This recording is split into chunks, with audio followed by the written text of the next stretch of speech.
Tous s'accordent sur l'arrivée en Amérique de sujets boules et terriers provenant de l'Angleterre, de l'Irlande et de l'Écosse au début du XIXe siècle.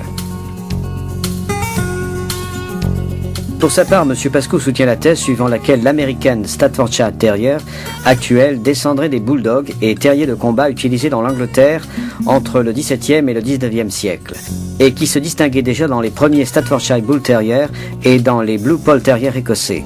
Ces derniers en particulier dotés d'un courage et d'un tempérament exceptionnel, plus grand et plus lourd que l'anglais de Staffordshire et d'une couleur tendant vers le bleu, qui furent exportés en Amérique. Ici, tout comme en Écosse, les sujets bleus furent appréciés lors des premières expositions et jugés comme des sujets de grande valeur. En même temps, les sujets d'autres couleurs, généralement fauves et bringés, furent utilisés pour les combats entre chiens, dogfighting, et pour d'autres activités similaires alors à la mode, bull baiting, bear baiting, dog and lion fight, etc.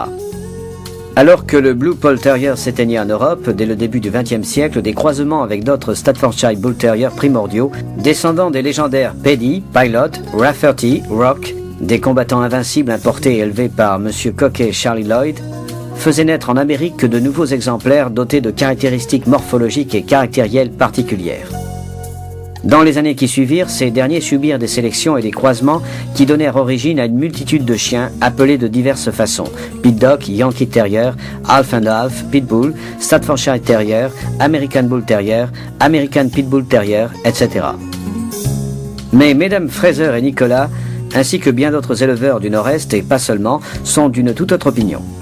En règle générale, ils préfèrent l'hypothèse de croisement entre Old Bulldog et les Staffordshire Bull Terrier primitifs, qu'ils estiment être à l'origine des Bull Terriers importés en Amérique puis croisés par différentes lignées avec des chiens de combat irlandais, des Holt Family, Corcoran, Leitner Colby, Gazaus, Semmes, Nohan, renforcés ensuite par l'apport de sang Staffordshire anglais, Lord's Pilot and Paddy, Philly, Farmer, Deliant, Tudor et Corvino.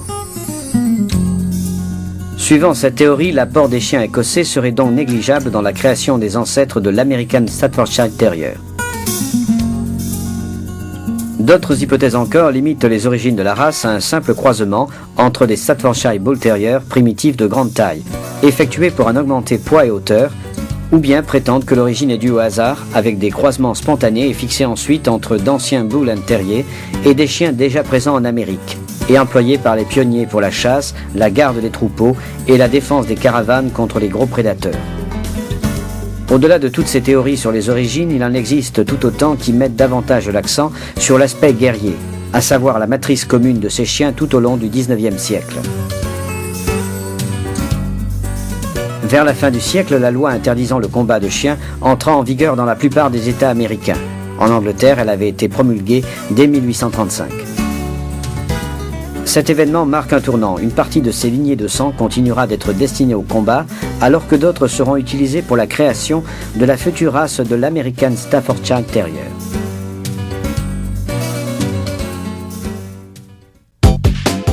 En 1898, Bennett fonda l'United Kennel Club et enregistra immédiatement son premier chien de race américaine Pitbull Terrier sous le numéro 1 du livre. Ce chien s'appelait Bennett's Ring.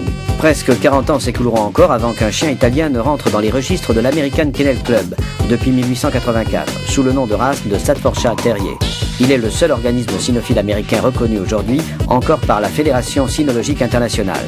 Le président Roosevelt appréciait cette race. Non seulement il en faisait l'élevage, mais il en promut l'image sur les revues et affiches militaires de la Première Guerre mondiale. Pendant le conflit, un Staffordshire Terrier appelé Stabby devint célèbre, et pas seulement parmi les troupes. Ce chien sauva une division de l'armée en avertissant à l'avance d'un bombardement au gaz, apporta des messages dans des zones minées, retint un espion allemand jusqu'à l'arrivée des soldats. Bref, il fut ensuite congédié avec le grade de sergent de l'armée américaine. L'intérêt crut autour de la race jusqu'à mener en 1921 à la fondation du premier club spécialisé, l'American Bull Terrier Club, fondé à Clay Center, au Kansas, qui commença à ébaucher les premiers rudiments du standard, à diriger les passionnés vers des sujets plus élégants et plus homogènes, en décourageant la sélection d'exemplaires ayant des caractéristiques trop molossoïdes et en fixant les premières références. Il y eut un autre homme important pour nos chiens, ce fut Will Juddy, propriétaire du journal Dog World Magazine, qui publia de grands articles, fit de magnifiques couvertures de l'American Staffordshire Terrier avec des hommes politiques et des personnalités du spectacle, et créa des vignettes amusantes dont notre ami était le héros. Le 10 juin 1936, le Standard fut reconnu par la Fédération cynologique internationale. Le Staffordshire Terrier américain était né. Il changera ensuite de nom en 1972 pour devenir définitivement l'American Staffordshire Terrier actuel. Le Standard, lui, n'a subi aucune variation. Le premier sujet enregistré est une chienne appelée Wheeler's Black Dinah. Le premier exemplaire présenté officiellement est Don Ellis Shiner, en août 1936 dans l'Illinois. Il avait officieusement expérimenté le Standard avec le National Parent Club le 23 mai précédent au Maurice and Essex Show ou STCA. Citons encore les American Staffordshire Terriers qui interprétèrent le personnage de Pete.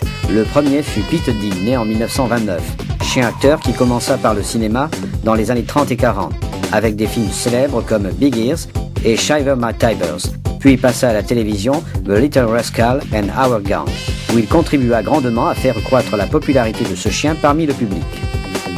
Des remakes de la bande d'enfants menés par l'American Staffordshire Terrier, à la tête blanche et à l'œil cerclé de noir, sont régulièrement proposés, comme par exemple celui de 1955.